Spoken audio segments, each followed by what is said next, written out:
Hello there guys, RMP792 here. I have finally seen some more Discovery. I'm not actually caught up yet, I've only seen episodes 11 and 12, so I'll be talking about both of those today. But yeah, I promise I'll watch... Okay, correction. I'm planning to watch episode 13 tonight, but I've also got Game of Thrones to watch tonight. I should have time for both, but we will have to see. So if you don't see my thoughts on episode 13 tomorrow, it'll be the day after. I'm pretty sure it'll be tomorrow. I should have enough time for both Discovery and Game of Thrones tonight. And yes, I know Game of Thrones has already been on, but in my defence, it was on at 2 o'clock in the bleeding morning in this country. I'm not staying up that late just for Game of Thrones. So, and in case anybody's wondering, no, I'm not planning on going through Game of Thrones episode by episode the way I have been with Discovery. I will talk about it when it's done, and I can talk about the entire thing in one giant go. But no, I can't be buggered to do episode by episode. Not on that show. So, Star Trek Discovery, episodes 11 and 12. Here we have basically the episode where we actually find out what the hell has been going on with the Red Angel. And then we have effectively the aftermath of that and some Klingon-y stuff. So, first things first, we were indeed correct. Michael did see her mother. It is her mother in the Red Angel suit. And the Red Angel suit continues to bug the bejesus out of me. Again, it's too advanced for this time period. And even if we assume that she's some super genius scientist working with super advanced Section 31 technology, yeah, it still feels too advanced. Maybe... Okay, if it was me writing it, I would have made it so that the suit she used was substantially more primitive, which is why she accidentally, she tried to go back an hour and accidentally overshot by 900 years, and ended up, many hundreds of years in the future. And as a result, she's able to find, the bombed out ruins of, some civilization on Earth, and is able to integrate some of the technology from that time into the suit, making it more advanced and giving her a greater degree of control, but also building in the catch that she gets permanently stuck going back to that time period. That, I think, would have allowed them to get around a lot of the continuity problems I have with the tech in the suit. That would have been my fix for it. It would have made sense. They didn't do it. Oh well, I'm not going to keep harping on about this. So Culvers now suddenly got his job back. He was doing the job in the last episode anyway, so the fact that they've formally given him his uniform back, yeah. Don't get me wrong, he looked good in the civilian clothes, but quite frankly, the civilian clothes looked too modern, if that makes sense. They didn't feel very Star Trek, it was just a jacket and a shirt. And yeah, it was a nice jacket and a nice shirt, but didn't feel very sort of futuristic or very Star Trek. Because again, Star Trek fashion should be at least a little bit silly, because whenever you try and predict clothing from the future, it should always end up looking a bit silly to our eyes, I think. That's the way I tend to look at this sort of thing.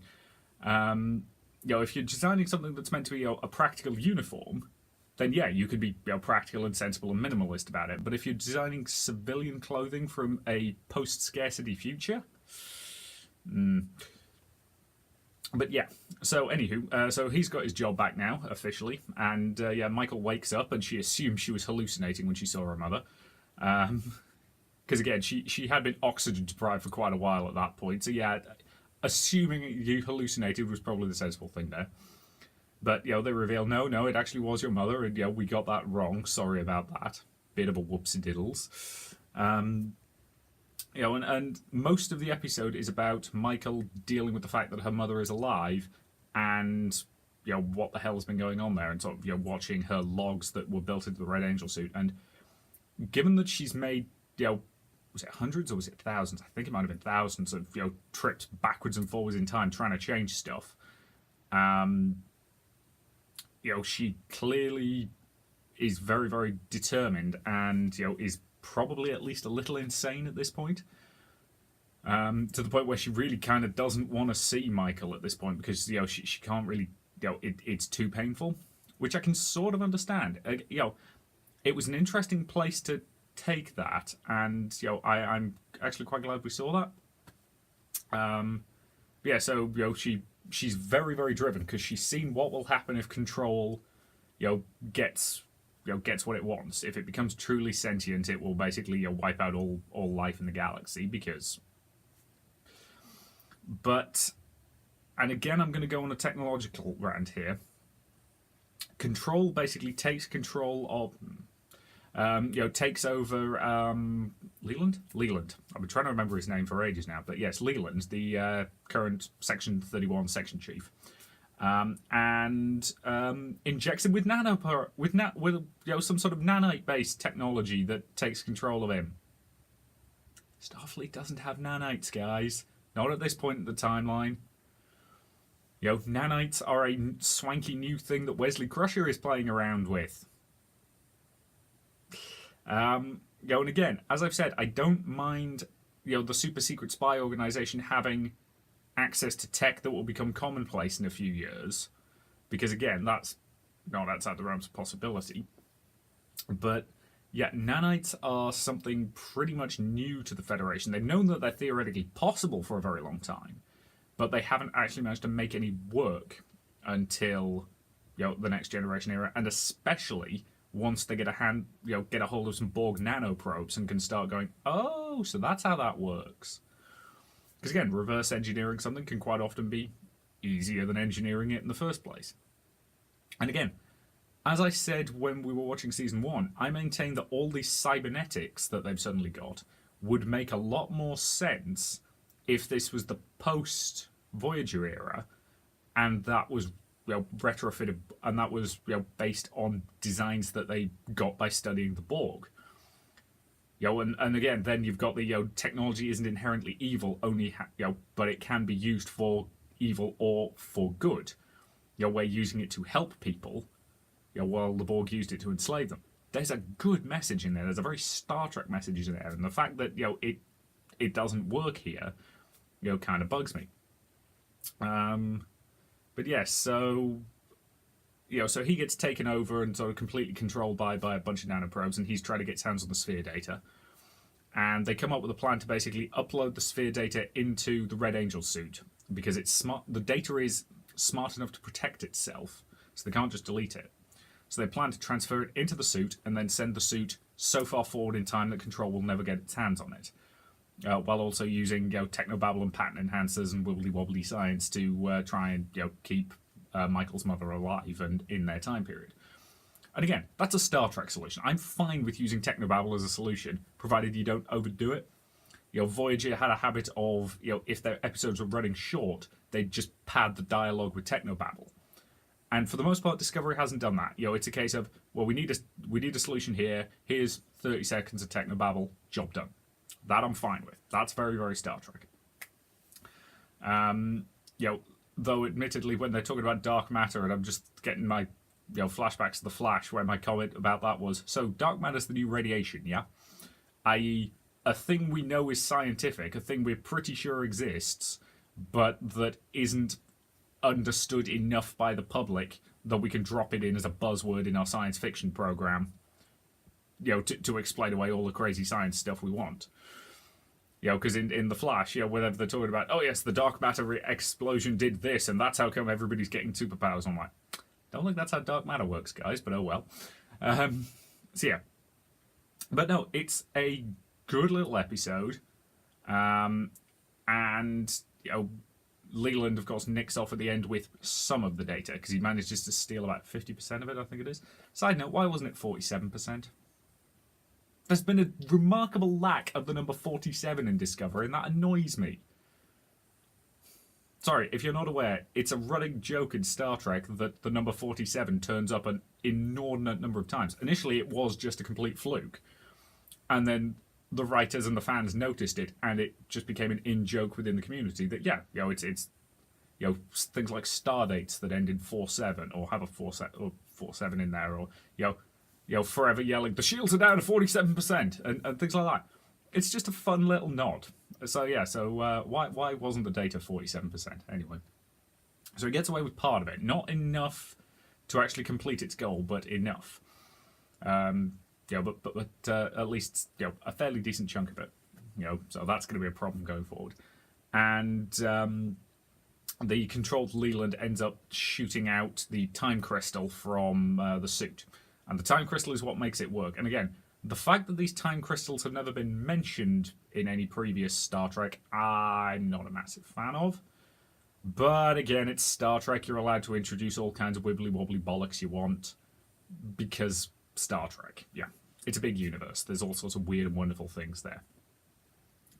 So, that's effectively what makes the suit capable of time travel, which, yeah, again, not a fan, but I'll live with it.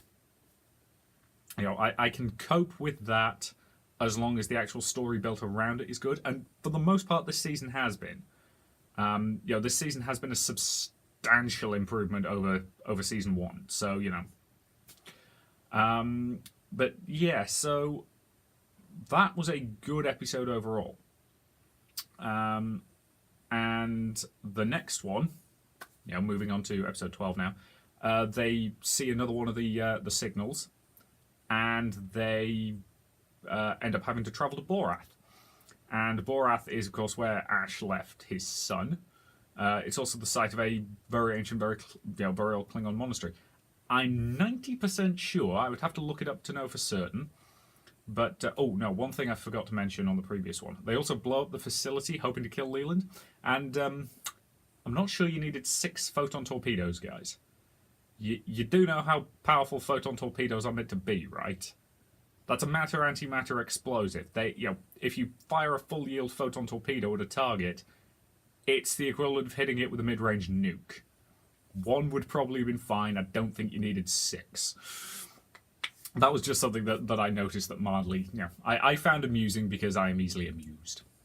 So, as I was saying, so yes, the Klingon Monastery on Borath, I'm like 90% sure that's where Worf goes in TNG, where Kahless returns from the dead. If you haven't seen that episode, it's an interesting look into Worf's religious beliefs, effectively. And for that matter, the religious beliefs of the Klingons as a whole. Because what it basically turns out is that the monks have cloned Kahless, or as they insist on pronouncing this in the show, Kalish. In order to, because they basically think the Empire has lost its way and needs a strong leader at the head who isn't, just some politician. And the eventual compromise that Gowron and Worf come to is that they'll install, the clone of Kahless as the new emperor, but he'll purely be a figurehead. He won't have any real political power. He'll be a symbol for their people. Because effectively he is, to all intents and purposes, Kahless' descendant in that regard. But yeah, so it's that bunch of crazy monks. So they call Chancellor L'Rell for help, and she turns up, and so Ash and Michael, he admits to her that L'Rell and Vok had a kid. And L'Rell's basic comment is, well, I wasn't really expecting to ever see you again, but how you been? So, and they have an interest. I'll freely admit, I didn't particularly like the Michael Ash relationship in the first season. Weirdly, I actually quite like the scene in this one where L'Rell is talking to Ash, where she basically says that, as a result of what we did to you, the man that she loved isn't there anymore. Vok is gone. And she has to accept that. And she tried to make it work, but she has to admit that it won't, because they're not the same. He's not the same person anymore. And again, there's some very interesting relationship metaphors in there that you could have fun picking apart if you're a psychologist and somebody who knows, somebody who's actually got experience in relationships that work. But so there's a lot to unpack there, and that was actually a really good little scene. Again, the acting on this show is really good. They have genuinely got a really good cast for this show, and when the writing serves the quality of those actors, it ends up, you tend to end up with some really good scenes. Again, like back in the one with the sphere, where Saru thought he was dying. The one where he's basically saying goodbye to Michael is a really good scene because it's well written and the actors are going for gold on that one. Again, most of my problems with this season have been continuity and timeline based, which is stuff that only bugs me or people like me. So again, that's a really good scene, and they basically reveal that this planet houses a lot of time crystals, and again, that's not a thing that's ever been mentioned before, even when they've been there. But I suppose it's meant to be a secret. So Laurel basically says, well, she can get Pike an audience with the monks, but they're not under her jurisdiction. That they don't have to do a damn thing they don't want to. Good luck making them, because again, Klingon monks, they're probably pretty handy with a bat'leth. So Pike beams down and he has a conversation with them and basically says, and their basic comment is, well, you can take one if you can handle it, but most people tend to go a bit insane. And he's like, no, I can do this. Okay, I only want to try. Okay. And again, you've got the monks just standing either side of him in a threatening manner with bat'leths, and I'm still not a fan of the redesign of the bat'leth. I think it's too busy. The next gen era, DS9 era bat'leth, I actually think it's quite an interesting weapon.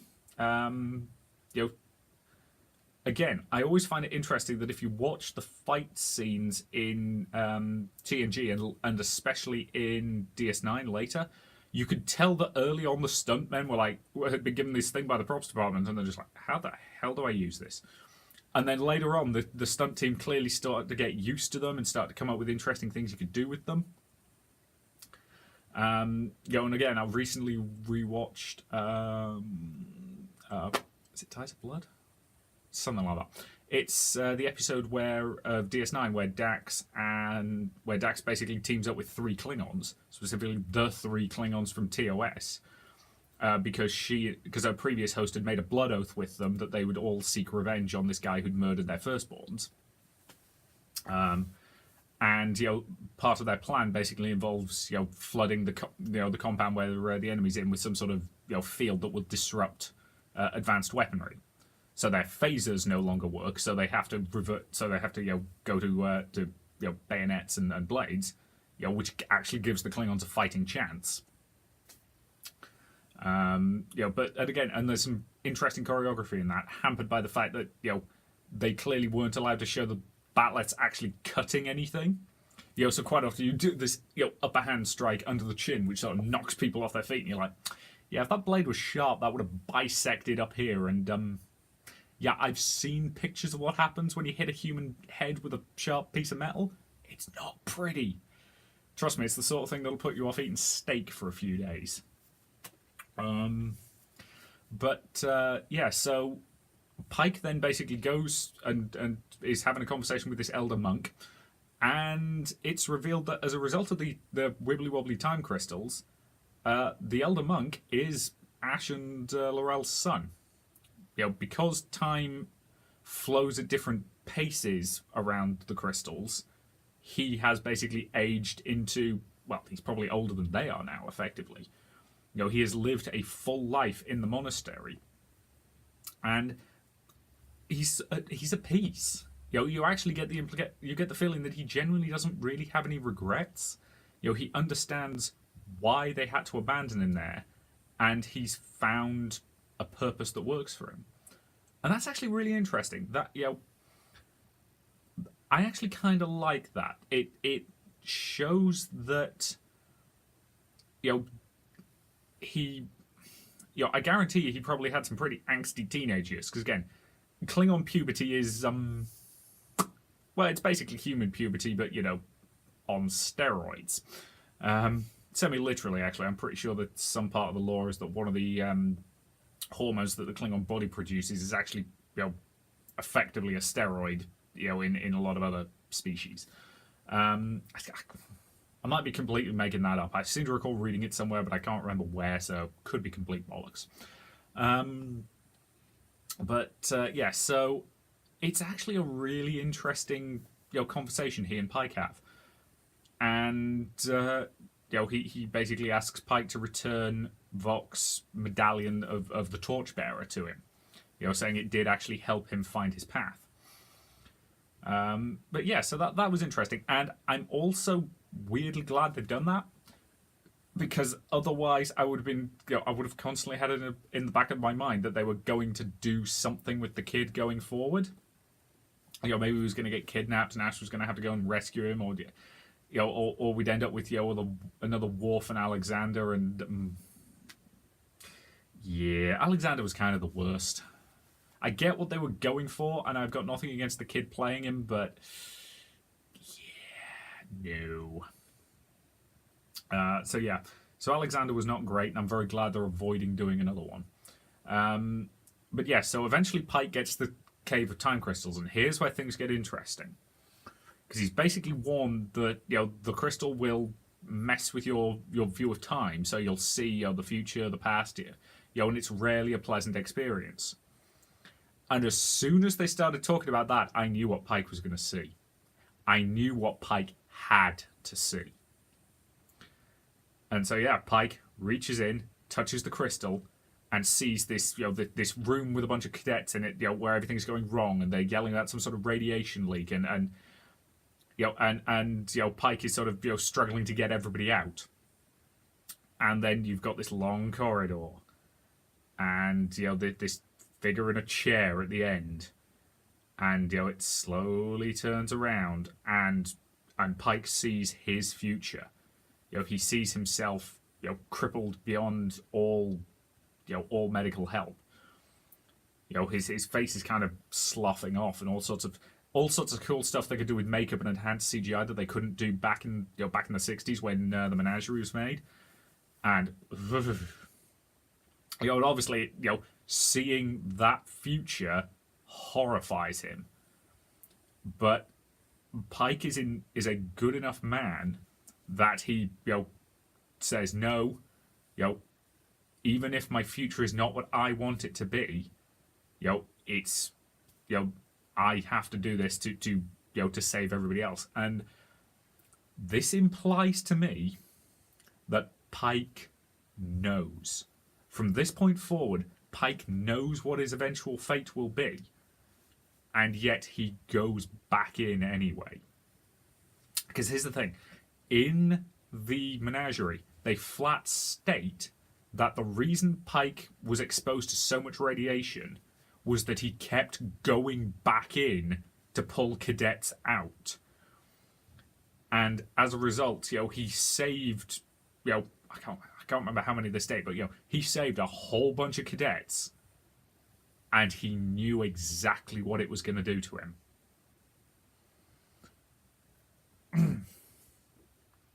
Yeah, there's a goddamn reason why they name a Medal of Valor after Christopher Pike. Yeah. Seriously, I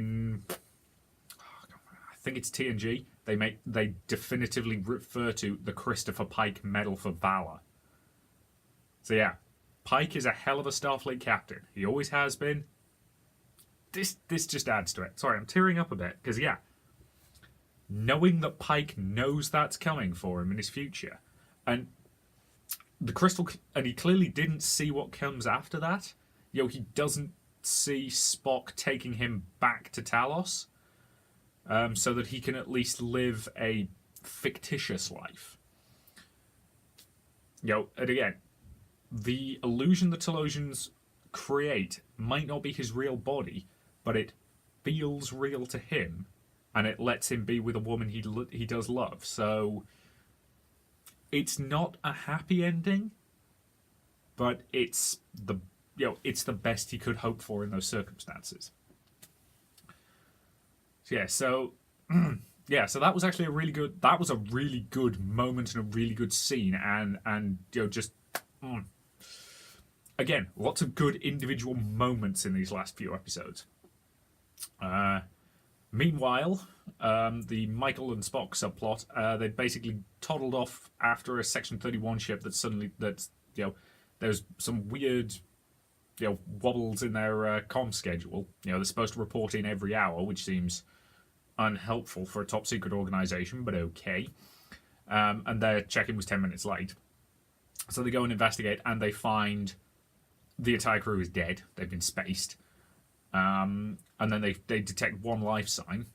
So they beam the survivor on board because he's managed to, he clambered into a spacesuit. And it's actually somebody that Michael knows from the Xinjiao. And, that they all go back over to the Section 31 ship to find out what's going on there. And, of course, it turns out that he's been, taken over and infected in the same way that Leland has. And, that they want Michael for some reason. Because we still don't know what's up with the signals, because they flat state that the Red Angel has not been causing the signals, which implies we might be dealing with another time traveller, or it's whatever, it could be whatever Michael's mother improvises from the future now that her suit no longer allows for full time travel. So she can send a signal back, but not herself. Which, again, we have sort of seen before in Enterprise. Because in Enterprise, one of the groups involved in the Temporal Cold War is a group that has limited time travel technology. They can project a sort of shadowy hologram back into the past, but they don't yet have the technology to allow them to actually travel through time. So they have to work through agents in the timeline, which is why they have the Suliban working for them. So it could be something along those lines, or it could be something completely unrelated that we don't know about yet. Again, 2 episodes left to the end of the season at this point. Well, 1 for everybody who's seen episode 13, but So yeah, it's So after that we've got what's next? So they eventually managed to so Spock and Michael eventually managed to stop control, take back control of the Section 31 ship. After the nanites sort of swarm out of the guy's body and start crawling towards Michael that was goofy. That was really goofy. Also, is it just me or have Starfleet phasers become really terrible? I mean, don't get me wrong, they've always sucked, but at this point in the timeline, that thing's meant to have a disintegrate button on it, guys. Turn it up to full power and shoot him. Again, he's already dead. His corpse is being paraded around by a sadistic AI. I don't think he's going to mind if you disintegrate it. Twiddle the little power dial up to maximum. Because, at the moment, you're just not achieving anything. I successfully blew a small hole in him. Yeah, he's still coming. I successfully blew a bigger hole in him. Okay, now the nanites are coming for you. Or just beam mode. Again, turn it up to full beam. Zzz, hose him down with fire and just cut him in half.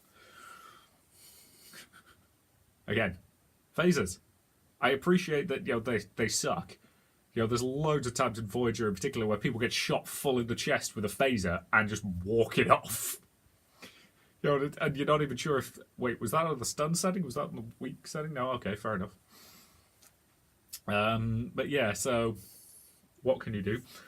DS9, again, is the only show where the phasers actually seem to, kill people. So that scene was kind of goofy. But Spock and Michael seem to have found a balance now. Which, I'll live with it. Again, his interactions with everybody else are more interesting than his interactions with her. Which, again, is because of the way they backfilled their relationship and their story. So every time he talks to somebody else, it's like, oh, it's Spock meeting a new person. As opposed to, oh, it's Spock meeting that guy he's suddenly got a load of history with that never got mentioned before. But yeah, and then the episode basically ends with a whole bucket load of Section 31 ships jumping in on them, and I don't like Section 31 having a fleet, because again, they're spies, they're sneaksy people who do very dodgy covert work. Now, yeah, that might mean you need a couple of ships, but 30 plus vessels? Nope. How exactly did they hide that in the R&D budget? But so they basically decide that the only solution is to blow up the Discovery. Which my comment is, well, there's one slightly better solution that doesn't involve immediately blowing yourself up. Leave. You have the spore drive. Those ships don't. So why don't you, for example, go back to that planet you were on in episode 2? Was it the one that's a fair distance away, the one where the second signal appeared? Jump your ship over there. It'll take them decades to catch up with you, and that gives you a bit of breathing room to have a think, rather than just jumping straight to plan, blow the ship up. Again, that's the problem with the way the spore drive operates.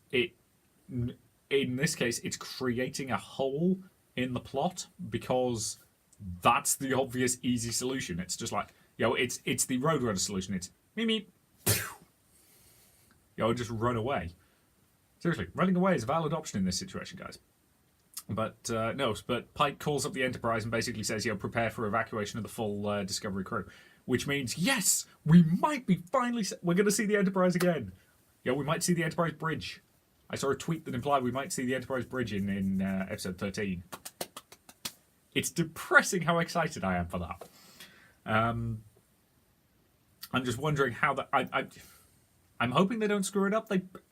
They might. They probably won't. I don't know. I hope they don't. But overall, these were 2 pretty good episodes. The second one, I think, was better. Not that there was anything wrong with episode 11, but I really enjoyed the Pike element of episode 12.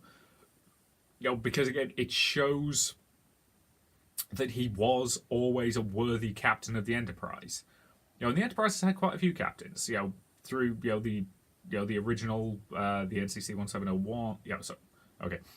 Through the NX-01, I'm going in chronological order here.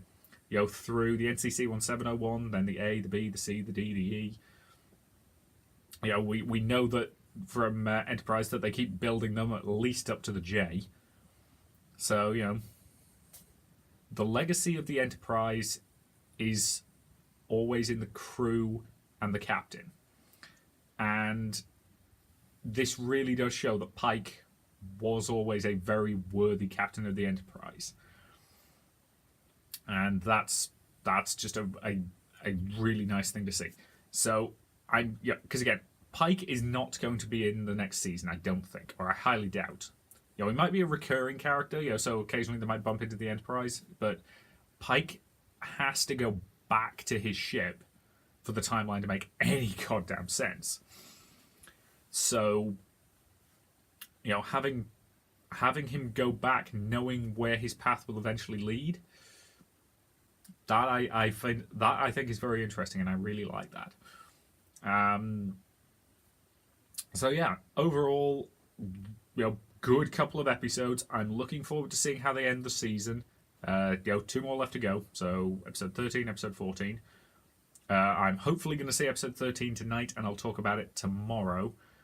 And if I don't see it tonight, I'll talk about it on Wednesday, and tomorrow I'll instead do my next my DCEU video. You may have noticed I've now playlisted all of these. If you're mad enough to want to sit through, what about 7 or 8 hours of me just waffling about Star Trek? But yeah, so so if I haven't seen it by tonight, I'll do that tomorrow, and if I have, I'll do the next Discovery vlog tomorrow morning. So yeah, thank you very much for watching, and I will see you in future videos.